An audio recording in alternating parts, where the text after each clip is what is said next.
नीलू की जादुई किताब। नीलू एक छोटे से गांव की चंचल और जिज्ञासु लड़की थी। उसे किताबें पढ़ने का बहुत शौक था, लेकिन उसके गांव में किताबों की दुकान नहीं थी। स्कूल की पुरानी लाइब्रेरी में भी बस कुछ ही किताबें थीं, जिन्हें वह कई बार पढ़ चुकी थी।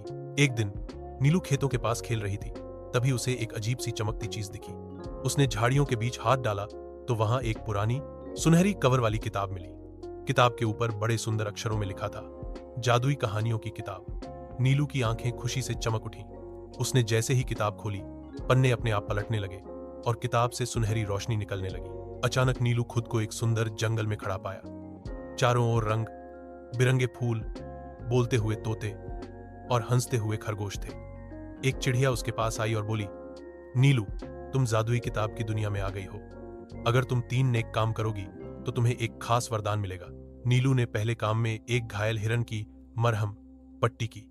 दूसरे काम में उसने पेड़ से गिरे छोटे पंछी को वापस उसके घोंसले में पहुंचाया। तीसरे काम में उसने एक बूढ़े जादूगर की खोई छड़ी ढूंढकर उसे वापस दी। तीनों नेक काम करने के बाद जादूगर ने नीलू से कहा, तुम दयालु और बहादुर हो।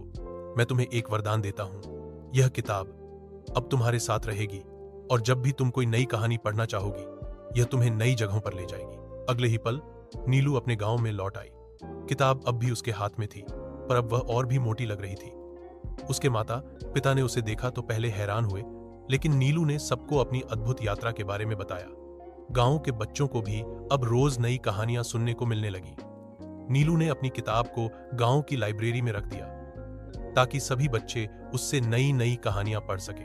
नीलू की वजह से गांव की लाइब्रेरी एक जादुई जगह बन गई, जहां हर बच्चा अपनी कल्पना की उड़ान भरने लगा।